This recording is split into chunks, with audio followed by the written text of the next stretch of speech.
6 months after the hearing that changed galactic history, Jake Morrison stood in the Coalition Government Center on New Geneva Station, looking out at a sight that still amazed him every day. Beings from hundreds of different species worked together in the same building, solving problems and making decisions without a single unnecessary form or pointless delay in sight. The galaxy was completely different now. The Prothean Council still existed, but only governed star systems that chose to remain under their administration, and that number decreased every week. The new Galactic Coalition had become the dominant government not through military conquest, but through the simple principle of making government work for people instead of against them. Jake found himself appointed as the Coalition's first Secretary of Administrative Reform, a position he had never wanted but could not refuse. His job was to help create new bureaucratic systems based on human principles of efficiency and common sense. Every form had to have a clear purpose. Every process had to be as simple as possible. Every citizen had the right to understand and challenge any regulation that affected their life. The irony was not lost on him that he was now creating the very bureaucracy he had spent months helping people avoid. But there was a fundamental difference between Coalition administration and Prothean control. Coalition systems were designed to help citizens accomplish their goals, while Prothean systems had been designed to prevent citizens from acting independently. Lisa Carter ran the Coalition's Red Tape Removal Division, a team of former bureaucrats who had become efficiency experts. They traveled from system to system, helping species transition from Prothean-style administration to streamlined governance. Their motto was borrowed from human science: if you cannot explain something simply, then you do not understand it well enough. "We just finished converting the Altair trade regulations," Lisa reported during their weekly staff meeting. "What used to require 47 different permits now needs exactly 3. Import authorization for safety compliance, export certification for quality standards, transaction registration for tax purposes. That is it." "How long does the new process take?" Jake asked. 2 days maximum for routine applications," Lisa replied with a smile. "The old system took an average of 8 months. We eliminated 36 steps that served no purpose except creating delays." Ben Rodriguez had become the Coalition's chief infrastructure coordinator, working with Takmara and the Crystari engineers to integrate shadow infrastructure with official systems. The unauthorized networks that had grown during the revolution were now the backbone of Coalition communications and commerce. The beautiful thing about the shadow infrastructure is that it was built to work around problems instead of creating them, Ben explained. "We do not have to rebuild everything from scratch. We just have to make the hidden systems official and connect them properly." Dr. Amy Walsh established psychological support centers throughout Coalition space to help beings adapt to cognitive liberation. The transition from authoritarian control to personal freedom was not easy for everyone, especially species that had been conditioned for millennia to avoid independent thinking. "We are seeing 3 main types of adjustment problems," Amy reported. "Some beings become overwhelmed by having too many choices after years of being told exactly what to do. Others become paralyzed by guilt about all the time they wasted following pointless rules. A few become angry and want to destroy anything that reminds them of the old system. But the positive changes far outweigh the problems." She continued. "Citizens who were depressed and hopeless under Prothean rule are finding purpose and joy in their lives. Families that were separated by bureaucratic barriers are reuniting. Scientists and artists who were restricted by regulatory limitations are creating amazing new works. The transformation was not universal or complete. Some Prothean Council members like Zeth Kora embraced the new system and helped design regulations that actually served their stated purposes. Others, including Supreme Administrator Felthera, retreated to isolated systems where they maintained traditional bureaucratic practices among beings who preferred familiar authority to uncertain freedom. Change is difficult, especially for people who spent their entire lives believing in the old system, Jake observed during a diplomatic meeting with former council members. "We are not trying to force anyone to adopt coalition methods. We are just showing that there are alternatives to suffering through unnecessary bureaucracy." The cultural changes were perhaps more significant than the political ones. Species that had defined themselves by compliance with regulations now celebrated innovation and efficiency. The Crystari became the galaxy's premier engineers, free from equipment modification restrictions. The Moran established the first truly free market economy in galactic history. The Delphi created participatory democracy that served as a model for other species. Young beings grew up expecting government to serve them rather than control them. They asked questions that their parents had never thought to ask. Why does this rule exist? Who benefits from this procedure? Is there a better way to accomplish this goal? The habit of questioning authority became as natural as breathing for the new generation. Trade increased by 340% as artificial barriers disappeared. Scientific research advanced more in 1 year than in the previous century, as collaboration replaced competition for limited permits. Most importantly, citizen satisfaction reached levels that had never been measured before because no one had thought to ask citizens if they were satisfied with their government. But the changes also created new challenges. 17 former Prothean sectors remained in administrative chaos as different factions argued about how to organize their new governments. 3 species were struggling with democratic transitions because they had no tradition of individual political participation. Ongoing negotiations with traditionalist groups required patience and diplomacy. Freedom is messy, Jake admitted during the first Coalition annual assembly. When people are free to make their own choices, they sometimes make mistakes. When governments serve citizens instead of controlling them, they have to deal with complaints and criticism and demands for change. But messy freedom is still better than orderly oppression. Representatives from 847 species attended the assembly, and Jake looked out at them with amazement. A year ago, most of these beings had been trapped in bureaucratic systems that treated them like children, who could not be trusted to make their own decisions. Now they were leaders and innovators and free citizens of a galaxy that worked for them, instead of against them. Ben Rodriguez presented the year's achievements in infrastructure development. We have connected 12,000 previously isolated colonies to the communication network. We have established 400 new trade routes. We have built 890 emergency medical stations. All of this was accomplished without a single unnecessary permit or bureaucratic delay. Amy Walsh reported on psychological health improvements. Depression rates have dropped 67% in Coalition space. Anxiety disorders related to bureaucratic stress have virtually disappeared. Most importantly, we are seeing a 340% increase in what we call life satisfaction as beings gain control over their own destinies. The assembly concluded with representatives sharing stories about how their lives had changed since joining the Coalition. A young Zelkari scientist talked about developing new medical treatments without waiting years for approval. A Moran family described traveling freely between star systems to visit relatives. An elderly Thakari artist explained how she was finally able to display her work without cultural censorship permits. As the assembly ended, Jake walked back to the new Horizons, which had been converted into a mobile administrative assistance vessel. His new mission was helping the remaining bureaucratic holdouts transition to efficient governance, not through force or pressure, but by demonstrating that there was a better way to organize society. Captain, we have received a priority message from the Andorian sector, Danny Chen reported as they prepared to depart. 4 species are requesting assistance with communication permit requirements that are preventing intersystem cooperation. Jake smiled as he looked at the message. The Andorian situation was exactly the type of problem they had been solving for the past year. Beings who wanted to work together but were prevented by bureaucratic barriers that served no useful purpose. Set course for Andorian space, Jake ordered. Let us go help some people cut through red tape.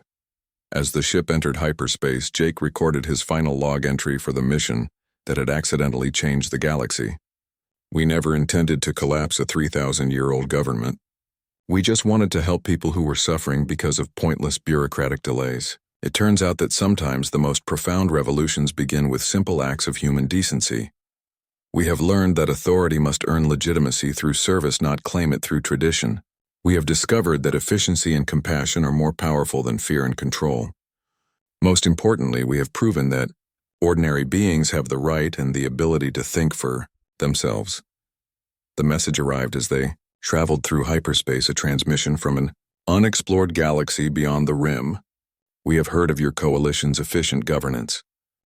The council chambers on Proxima Central were designed to intimidate anyone who entered them. The ceiling stretched up hundreds of feet, and the walls were covered with ancient Prothean symbols, representing thousands of years of bureaucratic tradition. 12 massive chairs arranged in a semicircle faced a small platform, where accused beings stood to answer for their crimes against proper procedure. Jake Morrison stood on that platform with his crew beside him, feeling very small in the enormous space. Supreme Administrator Velthara sat in the center chair, wearing ceremonial robes that had been used for official hearings since before humans had discovered fire. Her voice echoed through the chamber as she read the charges against them. Captain, Morrison and crew of the human vessel New Horizons, you stand accused of encouraging widespread violation of established procedures, teaching unauthorized methods of regulatory interpretation, and causing systematic disruption of lawful administrative processes throughout the galaxy. How do you answer these charges? Jake looked up at the 12 ancient beings who represented the ultimate authority in galactic government. They expected him to be intimidated and apologetic, but instead he felt curious about why they were so upset about people getting help with paperwork.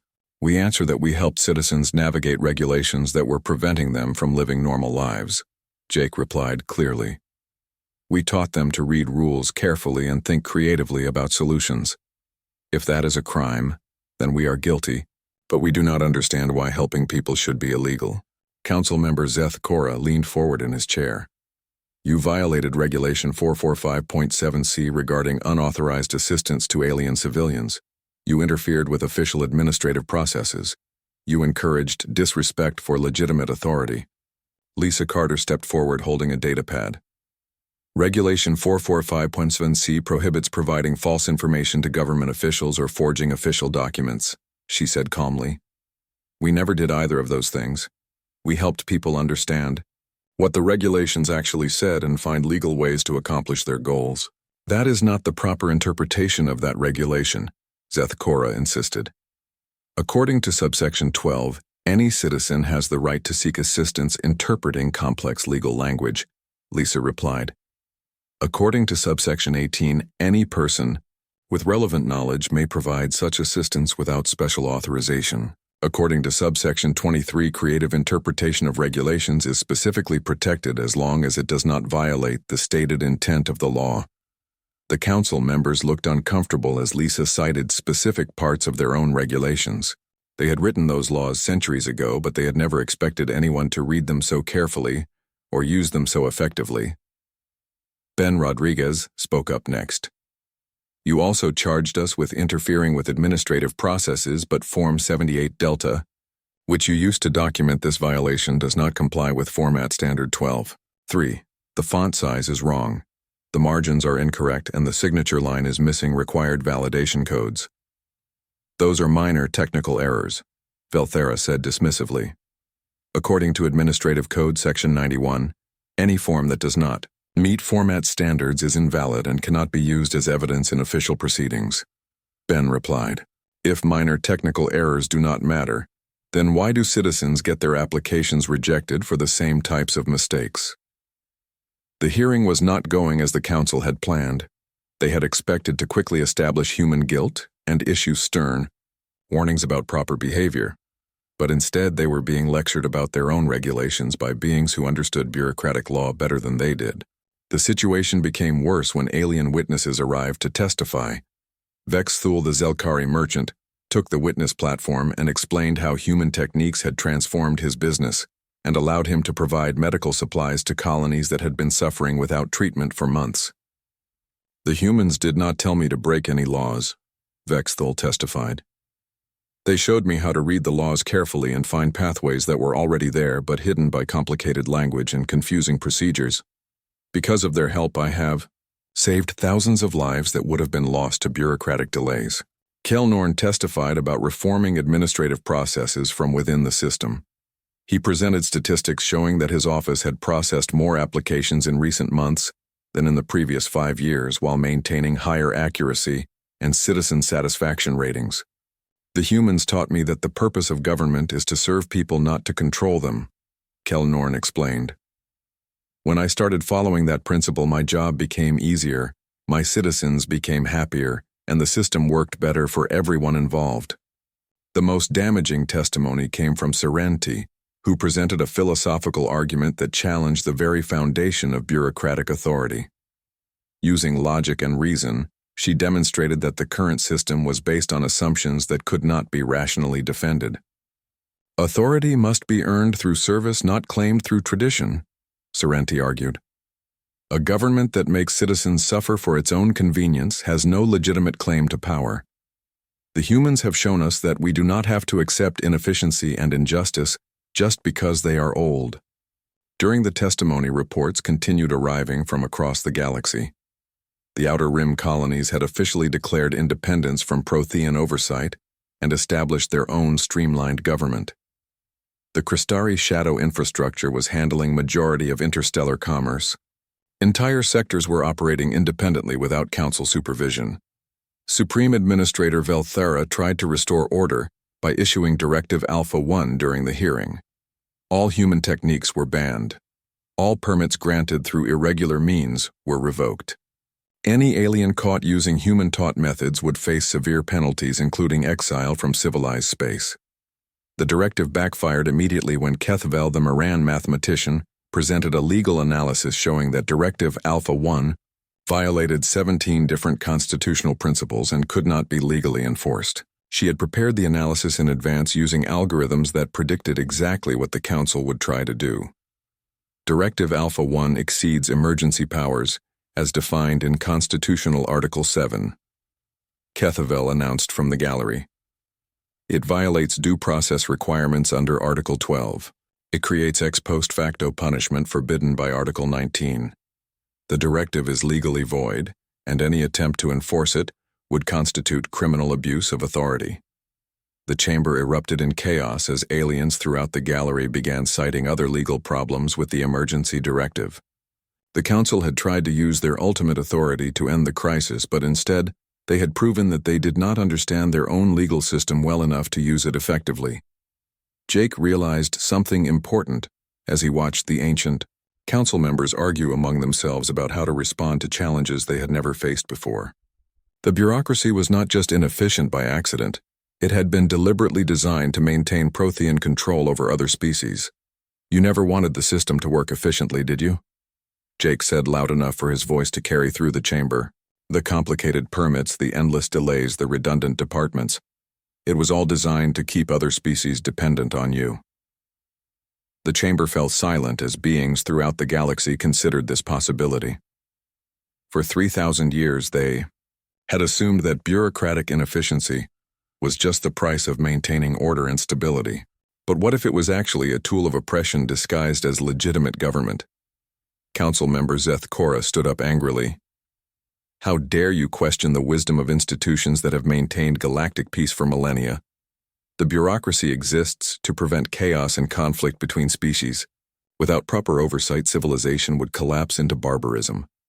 Then why are things getting better as the bureaucracy loses control? Lisa asked. Trade is increasing. Science is advancing. Conflicts are decreasing. If your system was really necessary for peace and stability, then removing it should cause problems, but instead it is solving problems. Before the council could respond, an urgent message arrived from the communication center. Takmara was broadcasting from an unauthorized transmission station that she had built in the asteroid belt. Her message was being relayed across the galaxy by the Crystari shadow infrastructure and received by millions of beings on thousands of worlds.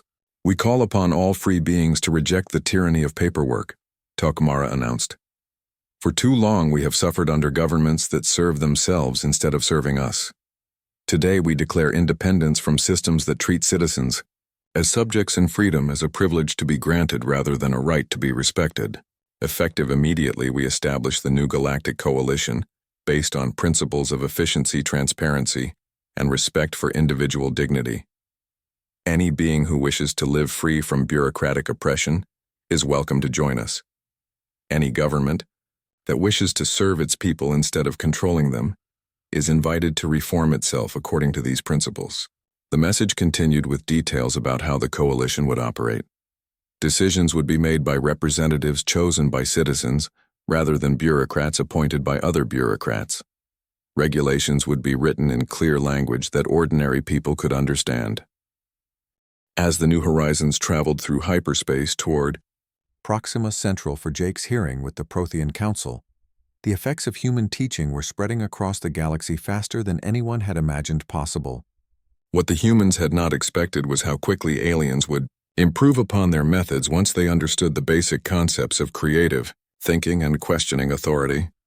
The Miran species, with their analytical minds, took human techniques and turned them into a science.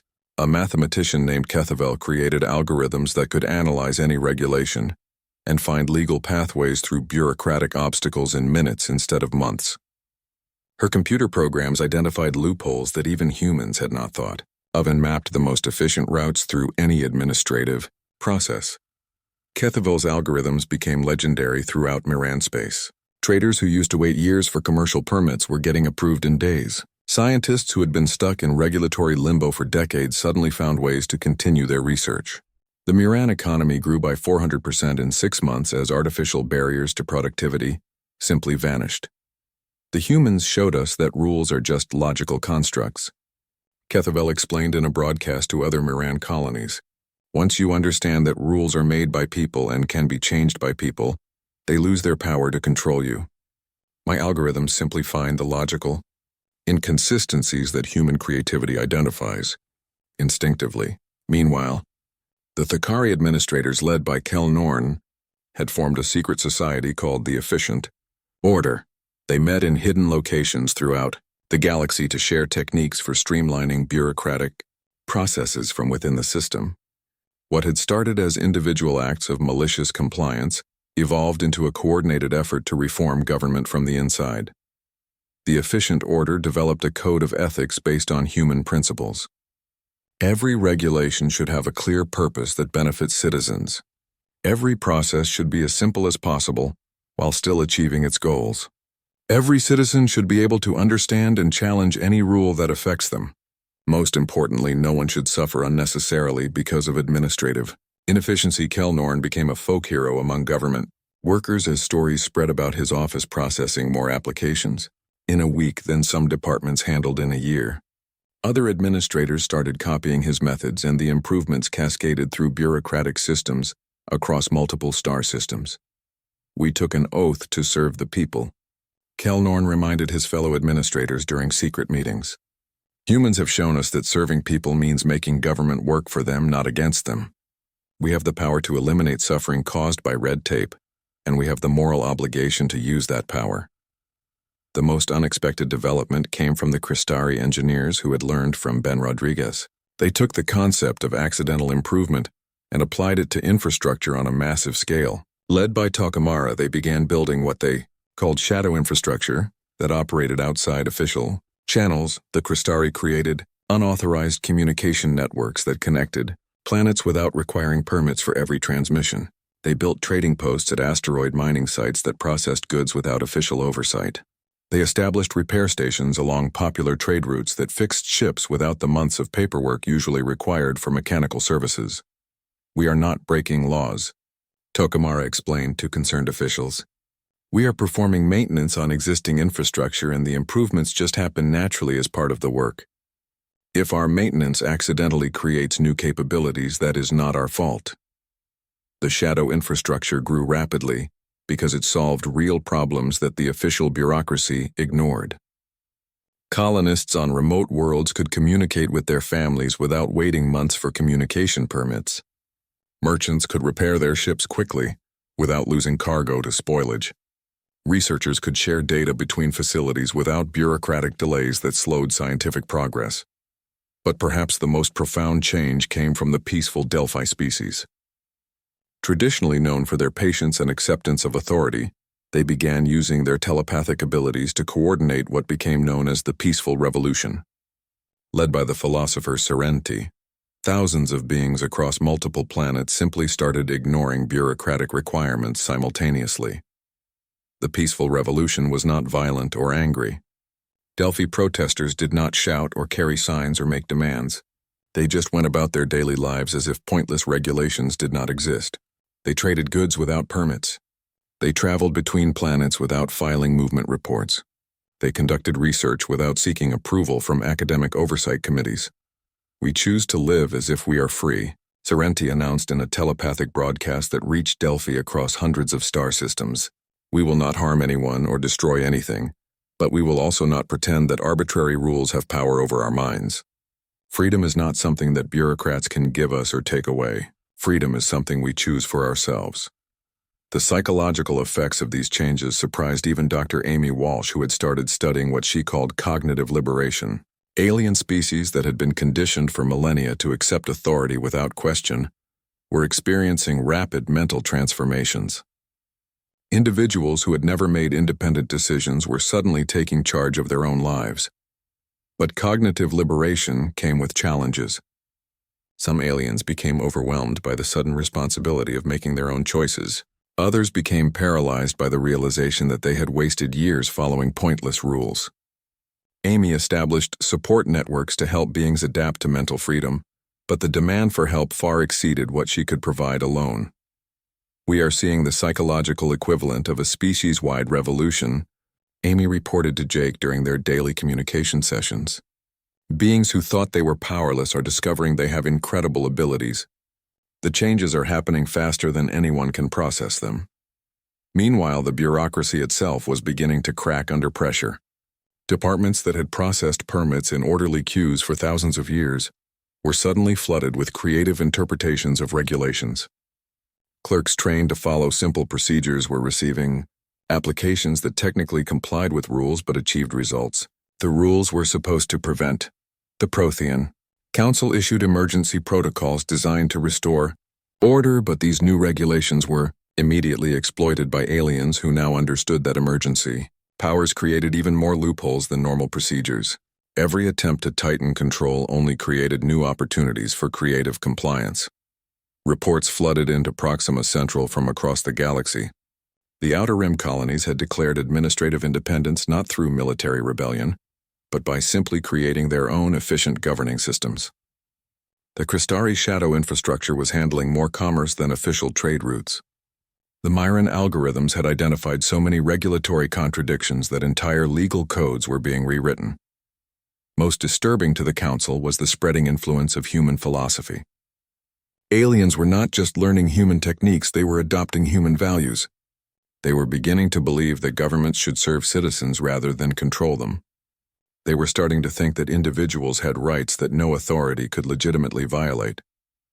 Council member Zeth Kora received intelligence reports that painted a picture of systematic transformation. The humans have not just taught aliens to break our rules, he informed the emergency session. They have taught aliens that our rules can be questioned and changed and ignored. They have destroyed the very concept of unquestionable authority. Supreme Administrator Velthera studied the reports with growing alarm. The bureaucracy was not just becoming more efficient, it was becoming unnecessary. If aliens could solve their own problems and make their own decisions and create their own systems, then what purpose did the ancient Prothean government serve? We are not dealing with isolated incidents of rule-breaking, Velthera concluded. We are facing a complete philosophical revolution that threatens to make our entire system of government obsolete. The humans have accidentally taught the galaxy to think like humans, and humans do not accept authority just because it claims to be legitimate. As Jake's ship approached Proxima Central, he had no idea that his simple act of helping a separated family had triggered the collapse of a 3,000-year-old galactic order. He thought he was going to a hearing about bureaucratic violations, but he was actually traveling to the center of a revolution that would reshape civilization itself. The galaxy would never be the same because humans had done what they always did when faced with inefficiency and injustice. They had asked why things had to be that way, and then they had shown others that things could be different. Sometimes the most powerful revolutions begin with the simplest questions, and the most dangerous idea in any authoritarian system is the idea that ordinary people have the right to think for themselves. News traveled fast in the galaxy, and within 2 weeks every space station from here to the Outer Rim had heard about the humans who helped aliens cut through red tape. Jake Morrison found himself getting messages from species he had never heard of asking for advice about bureaucratic problems. At first he tried to ignore them, but the requests kept coming and many of them involved real suffering. The crew of the New Horizons made a decision to spend their shore leave helping aliens navigate the maze of galactic bureaucracy. What started as random acts of kindness quickly turned into something that looked like a teaching program. Aliens did not just want their immediate problem solved. They wanted to understand how humans thought about rules and regulations. Dr. Amy Walsh set up what she called office hours in the medical bay, where Zelkari healers came to learn about creative interpretation of medical regulations. The Zelkari had amazing healing abilities, but they were not allowed to use new treatments without approval from 17 different medical boards. The approval process took an average of 8 years, which meant people died waiting for help that already existed. Amy showed them how to read regulations like humans did. Instead of looking for reasons why something was forbidden, she taught them to look for ways it might be allowed. When a Zelkari healer named Vexthul wanted to use a new bone repair technique, Amy helped him classify it under existing emergency treatment protocols instead of filing it as an experimental procedure. The regulation says emergency treatments can be used when patient welfare is at immediate risk, Amy explained as she pointed to Section 12.7 of the Medical Code. It does not specify that the treatment has to be old or previously approved. It just has to be safe and effective. Vexthul stared at the regulation with his 4 eyes wide open. "I have read this section hundreds of times," he said slowly. "I never thought about what it did not say before. I only looked at what it did say." "That is the difference," Amy replied with a smile. "Humans always ask what else might be possible within the rules. We do not just accept the first interpretation we hear." Meanwhile, Ben Rodriguez was teaching Crystari engineers how to improve their equipment without triggering innovation restrictions. The Crystari were natural mechanics, but galactic law required special permits for any modifications to standard designs. Getting an innovation permit took years and cost more money than most engineers made in a lifetime. Ben discovered that maintenance regulations were much more flexible than innovation rules. If an engineer was performing routine maintenance and happened to make the equipment work better in the process, that was considered acceptable as long as the improvement was documented as a side effect rather than the main goal. "You are not trying to invent a better power coupling," Ben explained to a group of Crystari mechanics. "You are just replacing a worn-out part with the closest available substitute. It is not your fault that the substitute happens to be more efficient than the original." A young Crystari engineer named Tokmara laughed as she understood the concept. "So we can accidentally make things better while we are fixing them," she said. "The rules allow accidents but not intentions." "Exactly," Ben replied. "Sometimes the best way to innovate is to pretend you are not innovating at all." The breakthrough moment came when Communications Officer Danny Chen introduced the concept of malicious compliance to a group of frustrated alien clerks.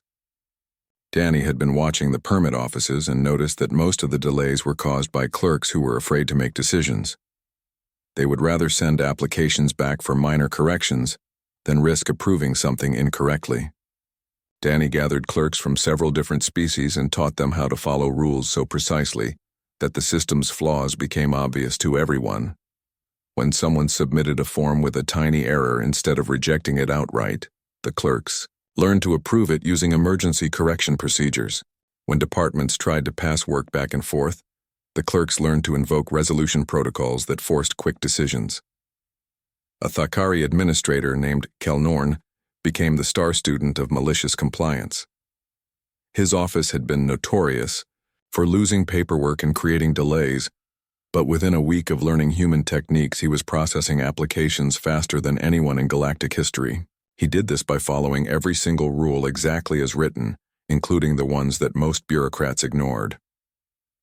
Regulation 445.2 says all applications must be processed within 10 standard days unless extraordinary circumstances require additional time, Kelnorn explained to his amazed supervisor. "It does not say we should take 10 days. It says we cannot take more than 10 days without justification. I have been processing simple applications in 2 days because there are no extraordinary circumstances involved." Lisa Carter watched all of this happening and realized they were creating something much bigger than individual solutions. The aliens were not just learning tricks to beat the system. They were learning to think differently about authority and rules and personal responsibility. She decided to organize what she privately called the Underground Railroad of Red Tape. Lisa created a network of aliens who had learned human techniques and were willing to help others. When someone had a bureaucratic problem, they could contact the network and get connected with aliens who had solved similar issues before.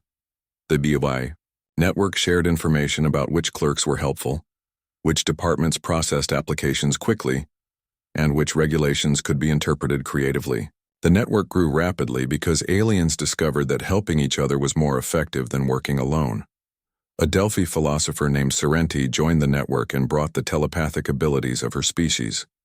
She could connect aliens across vast distances and coordinate solutions to problems that affected multiple star systems. "We have been thinking like individuals trapped in isolated boxes," Sorrenti explained during a network meeting. "Humans have taught us that we can think like a community working together toward common goals. The bureaucracy wants us to feel helpless and alone, but we are neither helpless nor alone." The changes were dramatic and obvious. Trade routes that used to take years to establish were opening in weeks. Scientific research projects that had been stalled by permit requirements suddenly resumed making progress. Planets that had been isolated by regulatory barriers started communicating and sharing resources again. The Prothean Council that ruled the galaxy began receiving reports about unusual activity throughout their territory. Productivity was increasing in ways that did not match historical patterns. Applications were being processed faster than the system was designed to handle. Most concerning of all, aliens were beginning to ask questions about why certain rules existed in the first place. Council member Zeth Kora called an emergency session to discuss what they were calling human contamination of proper procedure. The ancient Protheans had designed the galactic bureaucracy to maintain order and stability. If aliens started thinking they could change or ignore regulations, the entire system of government might collapse. "The humans are teaching dangerous ideas," Zeth Kora announced to the council chambers. "They are making aliens believe that efficiency is more important than protocol. They are encouraging individual initiative over collective compliance. This threatens the very foundation of civilized society." Supreme Administrator Velthara agreed that action was needed, but she was not sure what kind of action would be effective. The humans were not technically breaking any laws. They were just interpreting laws differently than anyone had done before. How do you prosecute someone for being too creative with legal compliance? Issue a formal warning, Velthara decided. Summon the human crew that started this to answer for their activities. Make it clear that their methods are not acceptable, even if they are not explicitly forbidden. But even as the Prothean Council planned their response, the network was growing stronger and smarter. Aliens who had never questioned authority before were learning to think like humans. They were asking why instead of just accepting what. They were looking for solutions instead of just accepting problems. Jake Morrison received the summons to appear before the council and showed it to his crew. Instead of being worried, they were excited about the opportunity to explain their methods to the galaxy's leaders. They had no idea that they were about to discover the real reason why the bureaucracy was so deliberately inefficient. "Maybe we can help them streamline their processes too," Amy suggested optimistically. "Maybe they will learn that governing is supposed to serve people, not control them," Ben added. Jake looked at the official summons with its elaborate letterhead and formal language. Something about the tone bothered him, but he could not put his finger on what it was. The document seemed designed to intimidate rather than inform. It was almost like the bureaucracy was not interested in efficiency at all. "We will go," Jake decided. "But something tells me this meeting is going to teach us more about the galaxy than we expected to learn." What none of them realized was that their simple desire to help people had exposed a system of control that had been hidden in plain sight for thousands of years. The galaxy was about to learn that their bureaucracy was not inefficient by accident. It was inefficient on purpose. Captain Jake Morrison stood at the viewing deck of Kepler Station and watched the longest line he had ever seen in his life. The line stretched from the permit office down 3 levels and curved around the main plaza twice. Aliens of every shape and size waited patiently with stacks of papers in their hands or tentacles or whatever they used to hold things. Some had been standing there for days according to the timestamps on their waiting tickets. Jake rubbed his tired eyes and looked at his watch. His crew had been docked at this station for 6 hours already, and they still had not finished their basic landing procedures. The paperwork required just to buy fuel was thicker than most books back on Earth. His First Officer Lisa Carter walked up beside him carrying another stack of forms that needed to be filled out before they could even think about leaving. "How many more do we have?" Jake asked as he looked at the papers in her hands. "These are just the ones for the food supplies," Lisa said with a frustrated sigh. "Ben is still working on the engineering permits and Amy needs medical clearance forms for the entire crew. We might be here for another week at this rate." Jake shook his head as he watched a small blue alien near the front of the line get sent to the back because his form was missing one tiny signature. The alien did not argue or complain. He just walked slowly to the end of the line like this was completely normal. Every alien in the station seemed to accept that waiting in endless lines and filling out countless forms was just how things worked in the galaxy. The human crew of the exploration, ship New Horizons, had been part of the Galactic Confederation for 50 years now, but Jake still could not understand how anything got done with all this red tape. Back on Earth, if someone had to wait 6 months to get permission to sell medicine, people would riot in the streets. Here it was just Tuesday. Captain called out Ben Rodriguez as he jogged over to them. "You need to see this. There is a family down on level 2 that has been separated because of some paperwork problem." Jake followed Ben through the crowded corridors to the lower level, where they found a small group of aliens sitting on metal benches.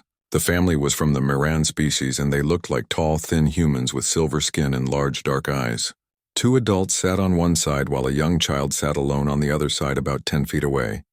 The child kept reaching toward the adults, but they held up their hands to stop him. "What is happening here?" Jake asked a nearby station worker. The worker was a Zelkari with purple scales and 4 arms. He looked at his clipboard and spoke in a bored voice. "The family filed their reunion paperwork in Department 47, but it should have been filed in Department 52. Until they get the correct stamps and signatures, the child must maintain a separation distance of 3 meters from the parents. Standard procedure." "How long will it take to get the right paperwork?" Lisa asked. "Department 52 is closed for the next 4 days due to a filing system update," the worker replied. "After that, it will be about 2 weeks to process the forms if everything is filled out correctly the first time." Jake stared at the family. The parents were trying not to cry while their child sat alone looking confused and scared. The boy could not have been more than 5 years old and he had to sit by himself for weeks because someone filed a paper in the wrong office. "This is insane," Ben whispered. "Back home, this would take 5 minutes to fix." "This is not home," the Zelkari worker said sharply. "This is how civilized societies maintain order. Rules exist for good reasons and everyone must follow them equally." Jake watched the little boy reach toward his mother again, only to be gently reminded to stay back. Something inside him snapped. He had spent his entire career following rules and procedures, but this was not about rules anymore. This was about basic decency and common sense. "Come on," Jake said quietly to the family. "I know another way." The Moran parents looked at him with confusion. "Another way to what?" the father asked. "Another way to be together while you wait," Jake replied. He pointed toward a maintenance corridor that led around the restricted area. "That hallway connects to the other side. No one will stop a family from walking together in a public corridor."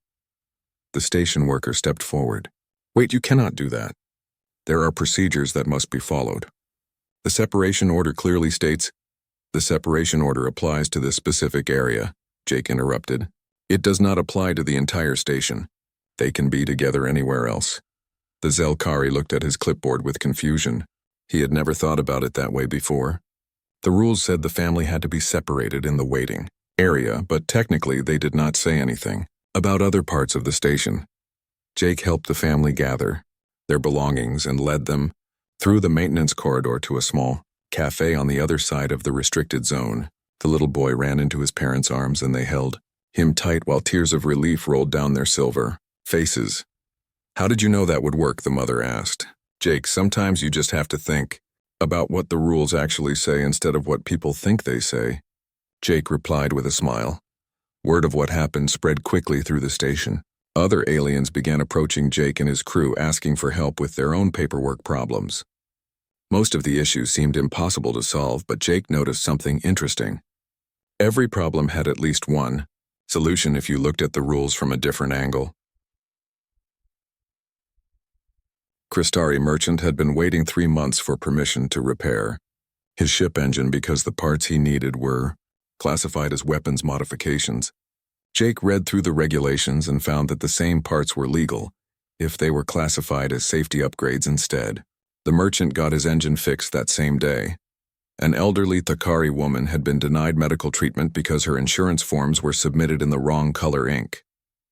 Amy Walsh helped her submit new forms using a technicality that allowed corrections to be made in any color as long as they were clearly marked as amendments. Each time Jake and his crew helped someone, other aliens stopped to watch and learn. They saw humans doing things that seemed impossible. The humans were not breaking rules exactly. They were just thinking about rules in ways that aliens had never considered. By the end of the day, Jake realized they had accidentally started something much bigger than they intended. Aliens were beginning to ask questions about why rules existed and whether there might be better ways to do things. For the first time in thousands of years, members of different species were working together to solve problems instead of just accepting them.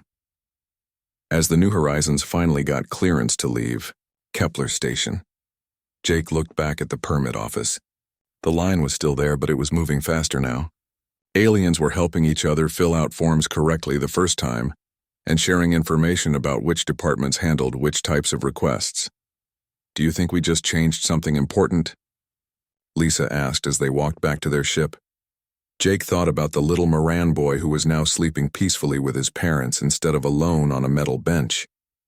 He thought about all the other families who would not have to suffer through pointless separations because people were finally asking why such cruel rules existed in the first place. "I think we just reminded everyone that rules should help people, not hurt them," Jake replied. "And sometimes that is the most important change of all."